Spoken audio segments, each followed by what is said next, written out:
brothers and sisters, without further ado, I just want to introduce to you our speaker for tonight. She is a Kids for Christ member in the year 2000. She is a Youth for Christ member year 2008. She is an SMC member 2023, household leader from 2024 to 2025, unit leader 2025 to present. So, please help me welcome kababayan ko from Kidapawan City, North Cotabato. So we have Sis Claire Foronda. Thank you for me. Good evening, brothers and sisters. Hello, I see familiar face. So again, hello everyone. My name is Sis Claire Foronda, or you can call me Sis Clay, from the city of Fruits and Highland Springs. So, sino familiar dito sa Kidapawan? Sino nakapunta ng Kidapawan? Yay! Nasa likod tayo. So, again, hello, welcome to our module 2 called the Christian Family. And wow, I just want to say I honor you, brothers and sisters, for choosing to be here tonight despite my mga temptations, but you choose to be here despite the recent calamity, no, the earthquake, but we choose to be here, and I'm happy to see each and every one of you. Pakitap nga yung katabi niyo and say, thank you for your life, brother. Thank you for your life, sister. Praise God. Maganda ng mga dito ngayon, brothers and sisters. Very blooming. So ayun, I've been in the community for quite some time, like sa pag-introduce ako ni Bro Junel. Pero hindi pa ako very old, ha? So, yes, I've been in the community for quite some time. And before ko nag-transition to SSC, from YFC, ang dami nangyari. Daming no ang sinabi ko sa invitation ng parents ko. Because I've been here to Davao for a decade and counting. So right after college, di rin ako naka-establish yung career and such. So, yun before, like I said, daming no, because dati, halos hindi ako makauwi sa amin. Very near lang siya, 2-hour bus or van, but I thought my life was here. And fast forward, in 2023, I was invited again by my mother and father. So, hesitant gapon ko, gusto na po ko magrason. But maybe it is God's yes sa prayer ni Mommy. Naghan, kaya siya, pila ka years siya nag-prayer warrior sa ako and battle cries because gusto yun niya magbalik ko sa community. And by praise God, so I was bribed. Sabi niya, sila na yung halibala sa fair ko every weekend. So, wala naman dyan ko yung alibay pa ani. Uy, so mo to, before 12 weeks ang CLT, pero ako ang nabtan ko is 8 weeks. By God's grace, natapos ko ang CLP with complete attendance. I couldn't imagine before na wow, every weekend ka ulit ko during my college. Wala. Kurang every twice a month or occasionally lang yun. Dili lang yun ko gusto mo ulit. But ayun, and after I dedicated sa Singles for Christ, ang Kidapawan chapter, so every weekend ako ga ulit to serve our community there and my family. And, so this is my family, brothers and sisters. Murag naka-uniform, Okay, so that was taken last year sa 30th anniversary sa Couples for Christ in Cotabato Province. So this is my mother and father. They've been in the Couples for Christ since na-establish po siya sa Cotabato Province. So 30 years na po sila in service before sila, Provincial Couple Coordinator sa Singles for Christ. And right now, they are serving as South Central Mindanao, Singles for Christ, Regional Couple Coordinator, and at the same time, the Family Ministry in Cotabato Province.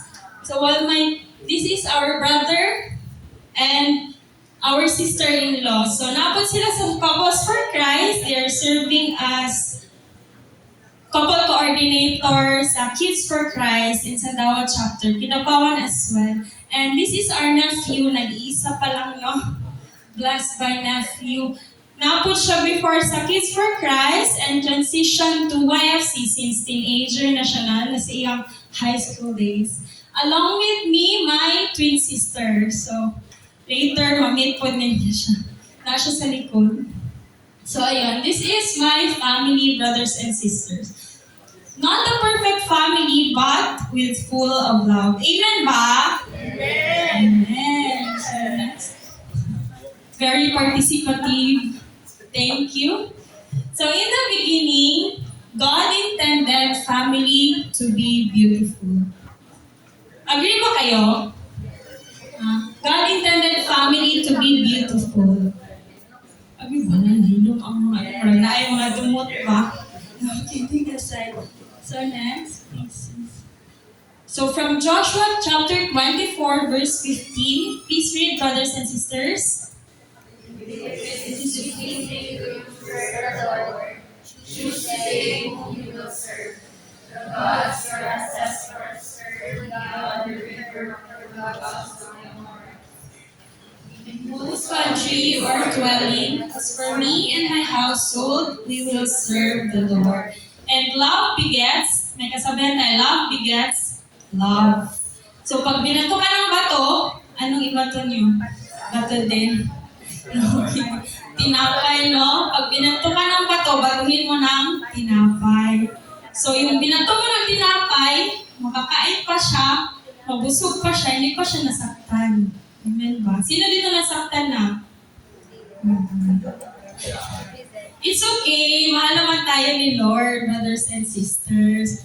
So that is love. You never revenge. You revenge out of love. So next. The family is imperfect, yet beautiful gift from God. So, amen. And the family is a beautiful yet imperfect gift from God. So, di ba, brothers and sisters, wala man talagang perfect. Si Lord lang man ang perfect. Even our families. And such, the family is life first school. So, since birth, di ba, wala man ta napanganak sa, sa ato ang school, naman dyan ta sa atong family. So, the family is life's first school. In a bigger and general sense, the family is the building block of society, of the church, and the cradle home of every vocation. So the family is under attack on many forms, especially the marriage life, the husband and wife being broken, and the traditional definition of family is being challenged. So in almost all countries, except the Philippines and Vatican, kaya na lang ang legal ang divorce, no? So, also, abortion and same-sex marriage are recognized, accepted, and legal. Also, dito din naman sa Philippines, accepted siya but not legal. This next is... So, from Pope Francis, Amoris Laetitia, The Joy of Love 2016. Please read, brothers and sisters. Thank God that many families consider themselves perfect, live in love, fulfill their calling, and keep moving forward, even if they fall many times along the way.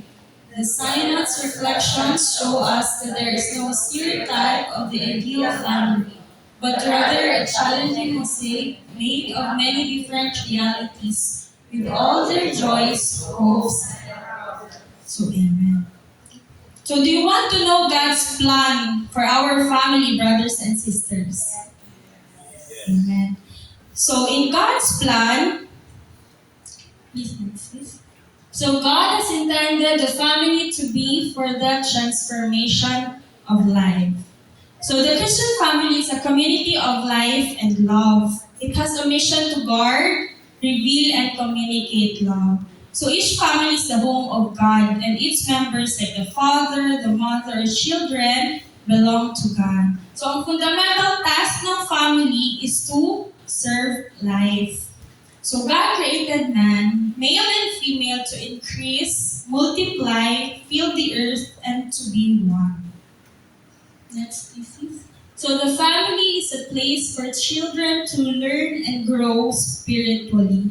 The family is a place to transmit wisdom and values of life. Like sinabi ko kanina, ang first school natin is within our family. So teaching is not formal but rather comes to everyday activity sa loob ng bahay. So kung anong mga traditions natin sa loob ng bahay, paglabas natin, yun din yung nakuha natin and na-encounter natin to other people. So our parents have the first responsibility for us to educate. Anong in-educate sa ating brothers and sisters? No? Bahay, kubo, gano'n. Okay. So, ang in-educate sa atin is by creating a home with tenderness, forgiveness, respect, and understanding toward each other. Though meron tayong subject before sa ating, especially sa mga private schools, yung values education. But within our family, it is the first na lesson na na-encounter natin. And we children should obey our parents as well. So meron din tayong responsibility like giving moral support and because our parents are not getting young anymore. I'm guilty of this, brothers and sisters. Before, hindi pa ako nakabalik sa SFC, halos hindi ako umuwi. But I realized with my workmates and ang mag-chika-chika, lagot, ang akong workmate, gusto pa niya magbawi sa iyang father, pero nauna na gani. So I realized, complete pa akong parents. I still have a mother and a father. Why not di ko magawa? So praise God, after yung nag-enter ako ulit sa community, every weekend, I go home, I serve our Singles for Christ and community, and as well, I get to serve my family, especially my parents. So nakikita ko na sila every weekend. I praise God na binigyan niya pa ako ng chance and time na, okay, Claire, this is your time to spend with your parents and to love them more through your presence. Kahit yung mga simpleng bagay lang, brothers and sisters, na pwede nating magawa sa kanila. And why God's plan for families is not happening. So bakit kaya? First, God has lost His central home, His central place in the family. So ayun, nawawala yung value ni God sa family because of many distractions. Because of many distractions, brothers and sisters. So parents no longer bring up their children in the discipline and instructions of the Lord. So God is no longer the main guide in the family's decision, values, and daily life. Parents, especially sa generation ngayon, how do they discipline their children?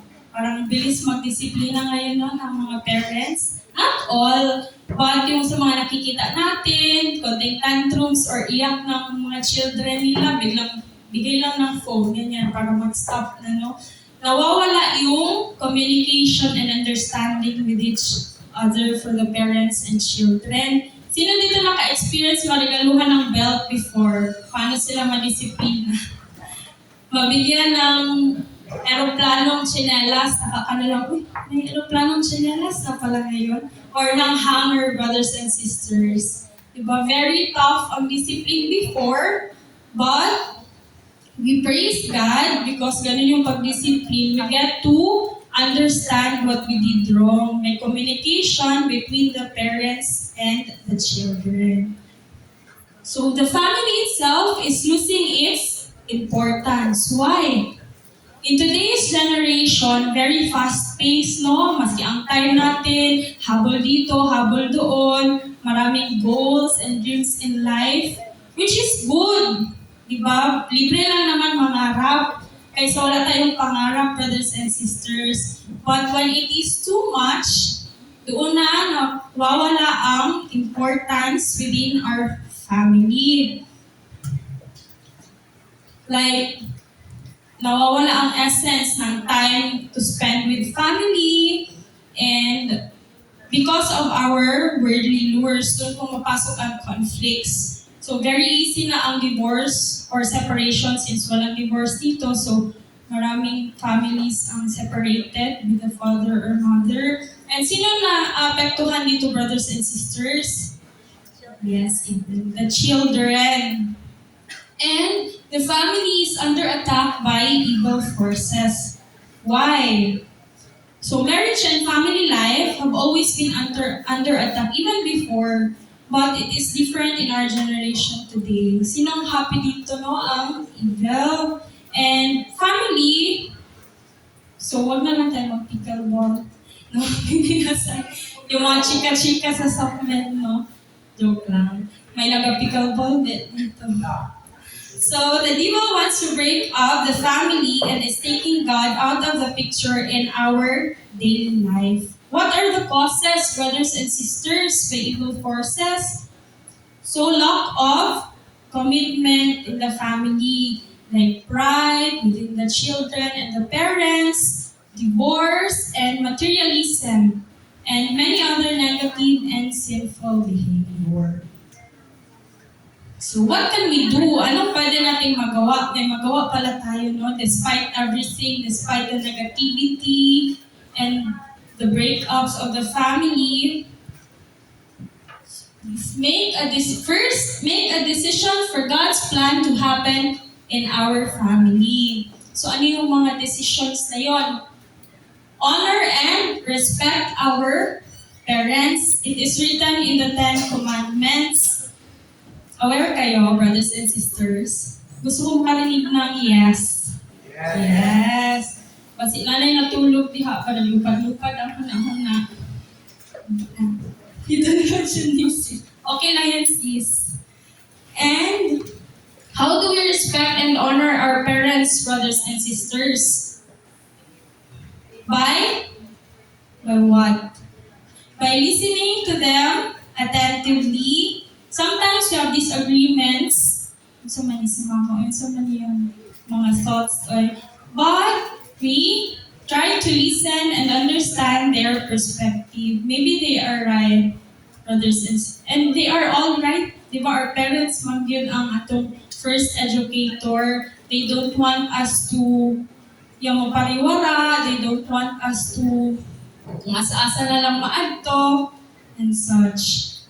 And by speaking respectfully or calmly, sometimes gusto man si mama, so dapat nasama ni si mama. Anak lang mo, gentle na lang ka mag-storya. And showing gratitude by saying thank you, sorry, or even I love you.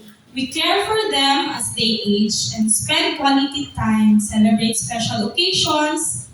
They love, brothers and sisters, no? Love nila nga, remember nila even in their little moments lang na, na-remember sa akong anak, I'm so happy. Kaya murag, sa panahon ka, especially our mother, chika lang niya. Kasi isumbong ninyo sa kay mama. No? Very tampururot na, so mabalaan na naman na, especially pag morning, mag-uli, murag dabog na si mother, so kailangan ng tamong mata. Murag na-adjust siya need. So mga anak ng mga scenario. And protect, support, and serve our parents. How? Namin natin responsibility. How do we support and serve? By, may mga idea kayo, brothers and sisters. Go, bro. I wanna hear you, bro. What's your name, Gani, bro? What's your name? Hi, bro, and paano, bro? Paano mo gina-support and serve ang parents mo?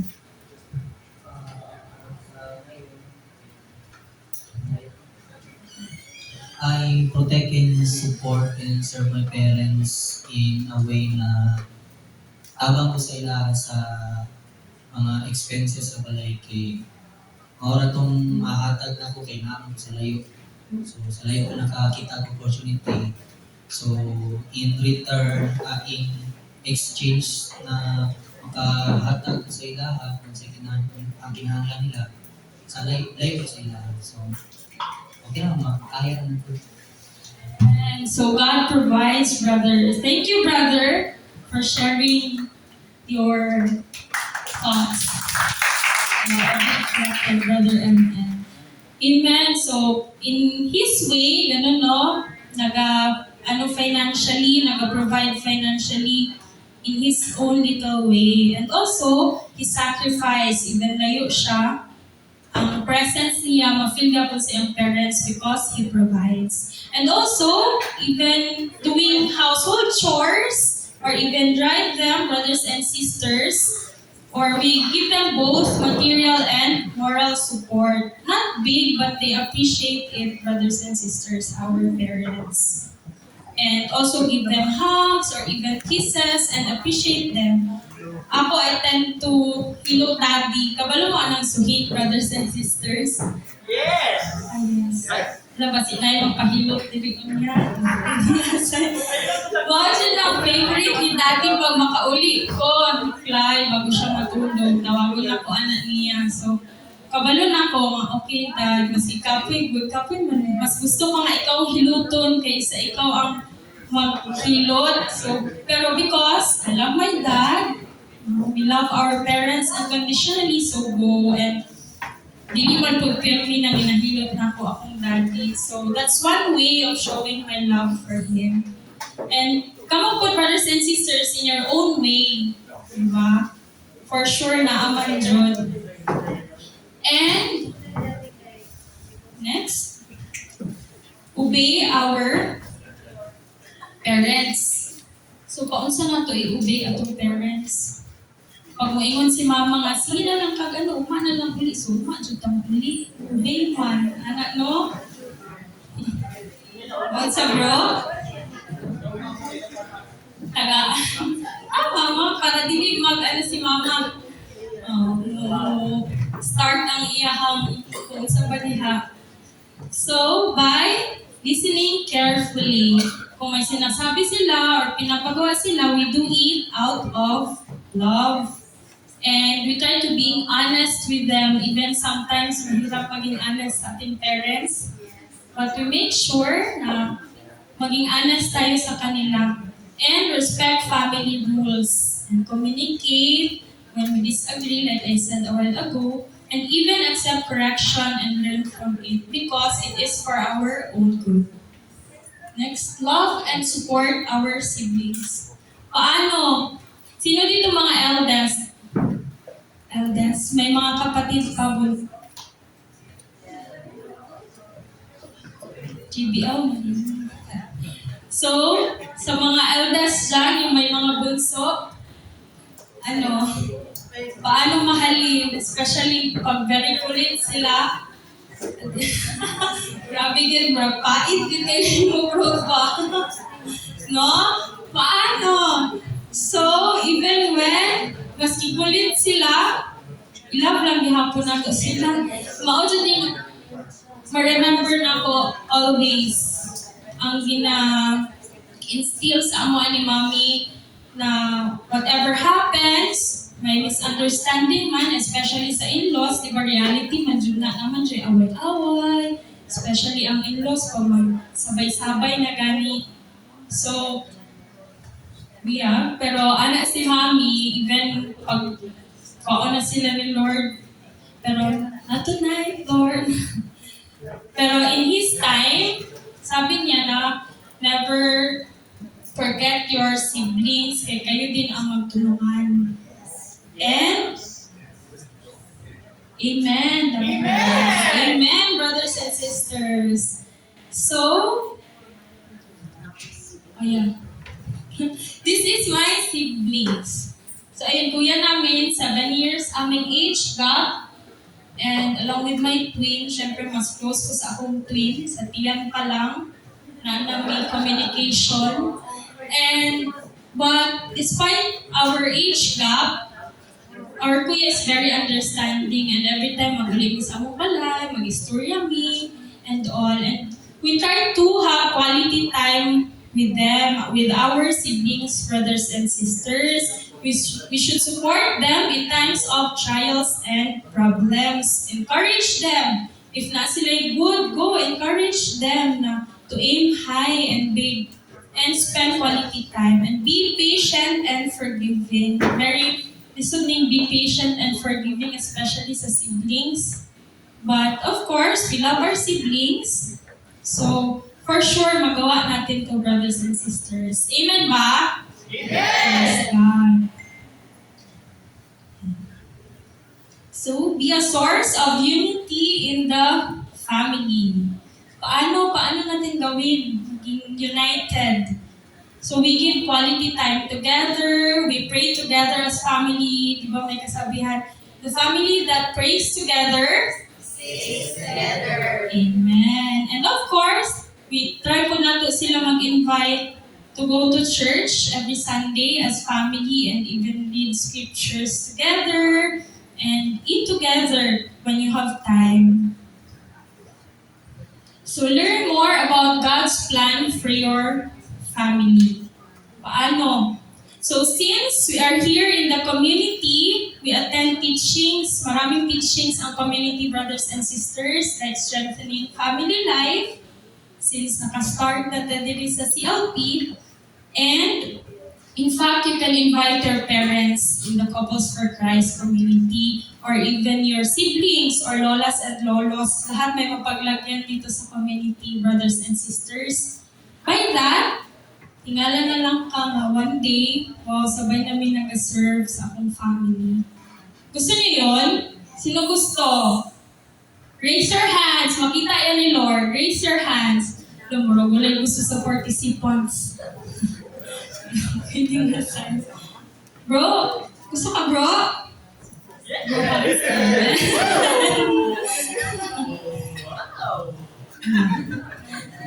so yun. And read scriptures together, talk about family life together. It is not easy, brothers and sisters. Tama ba? It is not easy, but especially when we have different faith within our family, lahi ang faith mommy, lahi ang faith daddy, or even our siblings. Pero natay pwede mabuhat when we want it to happen. What do? We pray. No, we pray, brothers and sisters. With God, nothing is impossible. So that one day, our prayer will be a yes to the Lord. Dili man gyud pinastop. Sometimes we have to wait. Sometimes it is a no. But it's always God's timing sa iyang yes sa atong prayer. And right now, let me call a sharer. This person holds a special place in my heart. Also my roommate, none other than my twin sister, Sis Carmela Foron.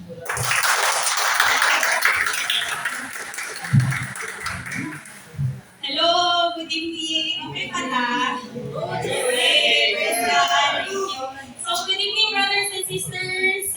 Once again, I am Sis Carmela, or you can call me Sis Mel. So yes, twin mini care. And then, so allow me to share with you a glimpse of my SFC journey, tsaka, glimpse sa akong life lang po in Christian family. So I grew up in a very religious family, my parents. Before I was born, Couples for Christ na sila in 1995. So praise God, until today, taas-taas na lang po nila haman sa praise God, thank you. So who knows? So, we were really guided by them. Siguro talang parents mag-know, especially kung palalaki or especially kung babae lang anak. Strict kumbaga. So, before, way back in elementary and high school days, school, bahay, church, service in the community because we were once a Kids for Christ and Youth for Christ. And then, strict kumbaga, and then, before, so from school, bahay, church, service lang. Hindi naman sa college, hindi naman sa dawa ng college. So nalahing good ang akong experience in life. kumbaga culture shock from school, bahay, ganyan. Pag-abot diri kay city life is very different from the province life. Di rin ako na-experience ng freedom. So freedom itself, ibig sabihin na buhat din ako, tanang gusto na ako. Di ko na ka-experience, mag-inom, to the extent na ihag na ko ang bowl kay nahubog. Na-experience nila. No joke, tapos kaya na makatulog sa CR, ano ba, na before church, ganyan, mag-abot rin, bihira na lang magsimba, bihira na lang mag-pray, kaya sa'yo pa sa buntag, hindi sa musulot sa eskwelahan, kaya mag-inom, tinood na. Party diri, party dito, uyab-uyab, di ba? But, fast forward, praise God, nakagraduate hapon after all those experiences sa college life, na very light yun siya sa province life. And then, way back in September of 2023, so kata na-mention ni Sis Claire kanina, my mother invited me again to transition from Youth for Christ to Singles for Christ. After years na pag-encourage sa PUA since college at sa nakagraduate, I finally said yes. Ug ang esta siya may turning point sa akong life.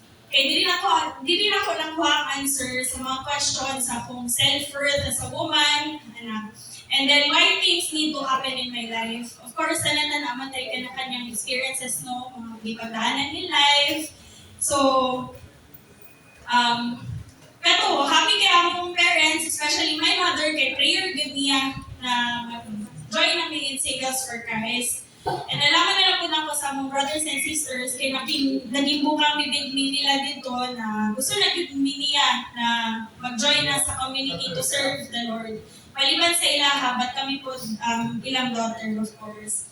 Kay na-appreciate ko na ako akong time being with them. Kay before, kaya na po, nato tinutuin mo ni Sis Claire, kaya na po dilin mo uli 1, 2 months, 3 months sa Kitabawan. So imagine, in those times, hindi na mo sila makita. Kaya tungkol, okay lang din sa Davao. But karon, nanaan ako sa Singles for Christ. I spend more time with them. And just last February this year, nakauban na mga parents sa Singles for Christ International Conference sa Indonesia, Jakarta. Praise God! Dili lang dahil matupad ang isa sa dreams sa akong father na mag-travel me abroad as a family, although wala na mo nakauban ang mga kuya and his family. But praise God po, karong July sila na po mag-attend ng Kids for Christ International Conference. Grabe yun ang plans ni Lord. Kanang dili na ako ma-imagine na halaingan ni Lord. You really have plans despite all of the struggles that I've been through. Na dili lang din ako makuha answers, although until today, I'm still transforming, I'm still seeking for growth, na mas mamalapit pa din sa Ginoo. But through this community, as in, grabe yun ang works ni Lord, na maski magbali-bali na ang mga experiences in life, ginaremind kita niya na naaragin siya pirmi para sa ato. Usahay lisod sabto ng mga butang, but He will really give answers sa itong mga questions, sa itong mga prayers. Only time will tell, in the grace of the Lord. So if naman ko'y prayer karon at this very moment, I pray na magkaroon po kong family in the future, God willing, na ma-experience akong maging anak or future husband, na ma-experience na ako na mag-serve me together dito sa akong gikalakihan na community sa Singles for Christ. And that the God will be the center at kung gaano ka-great ang plans ni Lord. So just like my father's favorite verse in Joshua chapter 24 verse 15, as for me and my house, we will serve the Lord. So I hope in the future, brothers and sisters, ingana po sa inyo, that we will also include in our prayer time the future family we pray to have. Not the perfect one, of course, but a home full of love and a God-centered family. We just need to trust in Him and have more faith. With that, may God be praised. So thank you, Sis Mel, for sharing your family life and a glimpse of yourself to us. So, minsan din kaming nakaupo dyan, brothers and sisters, wondering what will happen next, what will happen after the CLP, anong plano ni Lord sa buhay natin. But, God is working sa ato ang life, especially in our family, brothers and sisters. Like, sabihan nga, no, God works in mysterious ways. We don't know, we can't tell, but God can tell, brothers and sisters. So it's not a coincidence kung bakit tayo nandito ngayong gabi, brothers and sisters. Bakit kayo nakaupo dyan? And that one day, you'll thank your manager, sino manager dito, and the person na nag-invite sa inyo sa Christian Life Program of CLP, SFC community. That one day you'll thank them because God will work in our life along with our family in a beautiful story, brothers and sisters. Amen ba? Amen. And for the conclusion, excited na, conclusion na tayo. So, for conclusion, every family, despite its weaknesses, can become a light in the darkness of the world. From Morris Letitia, 66, Nazareth teaches us the meaning of family life. Its loving communion, its simple and austere beauty, its sacred and inviolable character. May it teach how sweet and irreplaceable is its training, how fundamental and incomparable its role in the social order. And I invite you, brothers and sisters, to a prayer. You may take your seat. Yes, this is our prayer. Let's do the sign of love and conviction in the name of the Father, the Son, the Holy Spirit. Amen. Jesus, Mary, and Joseph, in you we contemplate the splendor of true love. To you we turn with trust. Holy Family of Nazareth, grant that our families too may be places of communion and prayer, authentic schools of the gospel and small domestic churches. Holy Family of Nazareth, may families never again experience violence, rejection, and division. May all who have been hurt or scandalized and ready comfort and healing. Holy Family of Nazareth, make us once more mindful of the sacredness and inviolability of the family and its beauty in God's plan. Jesus, Mary, and Joseph, graciously hear our prayer. Amen. In the name of the Father, the Son, the Holy Spirit. Amen. And for that, may God be praised.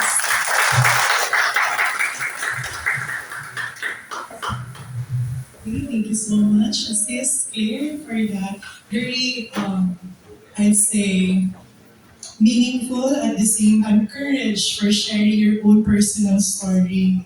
It really indeed takes courage for you to share, the background of your family. So, brothers and sisters, just one thing lang din is that here in our community, we really have to save our family, knowing that we are surrounded with a lot of distractions, a lot of temptations all around us. We have to establish love for one another, even if we are imperfect. For sure, sa balay, nagit tayong mga conflict, dili gid perfect.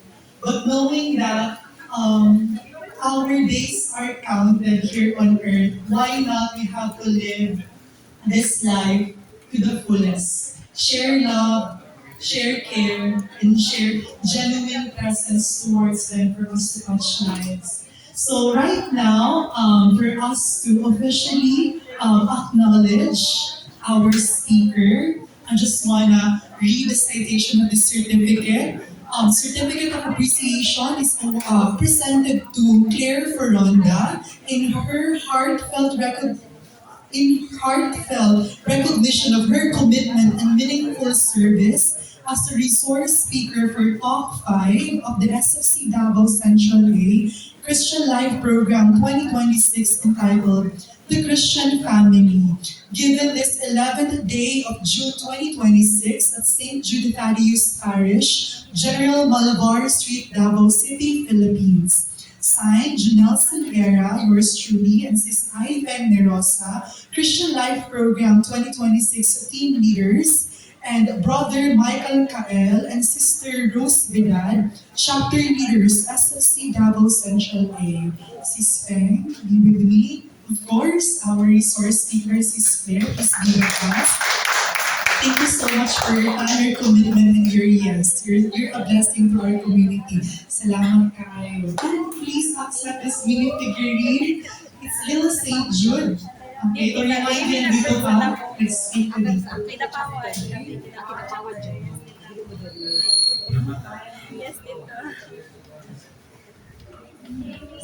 So much. Okay, so right now, participants, please prepare the photo of your family. If you don't have any